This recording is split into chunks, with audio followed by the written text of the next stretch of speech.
Bonjour à tous, j'espère que vous allez bien. Aujourd'hui, c'est la question du lundi. Et la question qui m'a été posée aujourd'hui est: est-il plus intéressant de louer son appartement ou son bien meublé ou non meublé? Quoi de mieux comme décor que le grand magasin suédois où il y a un choix incroyable au niveau de l'ameublement? Déjà, c'est une très bonne question et j'ai envie de vous répondre. Ça dépend un petit peu les personnes, les locataires que vous comptez cibler.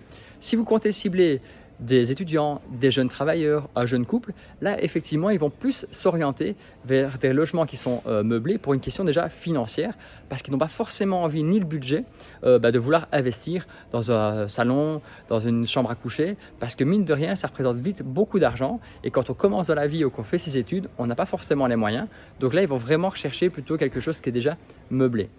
Maintenant, effectivement, si vous comptez cibler des familles 3-4 enfants, il y a de fortes chances qu'ils aient déjà chez eux et donc s'ils emménagent chez vous, il y a déjà tous les meubles qui vont avec. Donc là, ce n'est pas du tout intéressant de meubler quelque chose de louer quelque chose qui est meublé.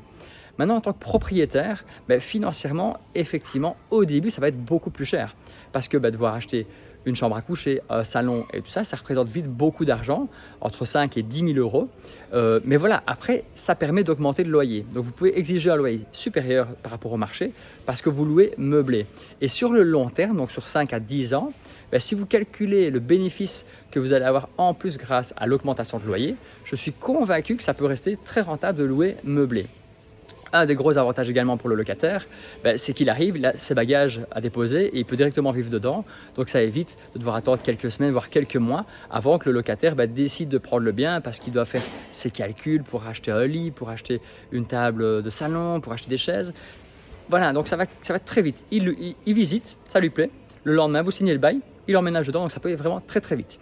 Maintenant, si vous comptez faire de la location courte durée, comme par exemple de l'Airbnb, là, vous n'avez pas le choix, il faut louer meublé. Mais c'est pas tout, ça va jusqu'à même penser à la petite cuillère, au pot de sel, enfin vraiment à tout, parce que les gens viennent habiter chez vous pour quelques jours. Donc c'est souvent des touristes et il est très important qu'ils s'y sentent bien comme chez eux. Et là, vous devez vraiment penser à tout. Et là, effectivement, c'est un budget plus élevé. Mais croyez-moi, quand on investit dans l'Airbnb, enfin l'immobilier pour l'Airbnb, vu le prix des locations à la journée, ça peut être extrêmement rentable et je vous conseillerais même de ne pas hésiter à y mettre votre petite touche personnelle parce que beaucoup de gens qui voyagent préfèrent vraiment rentrer dans quelque chose qui a l'air ou qui est réellement habité que quelque chose qui est simplement quelque chose que vous pouvez retrouver ici. Voilà, si c'est une maison Ikea, c'est pas super sexy, donc n'hésitez pas vraiment à donner une touche personnelle à cette habitation. Voilà, si vous avez d'autres questions, n'hésitez pas, c'est les questions du lundi. Vous pouvez me laisser un commentaire ou m'envoyer un message privé. D'ici là, n'hésitez pas à aller sur mon site www.laurentschmitz.be. Je vous souhaite une bonne journée et je vous dis à bientôt.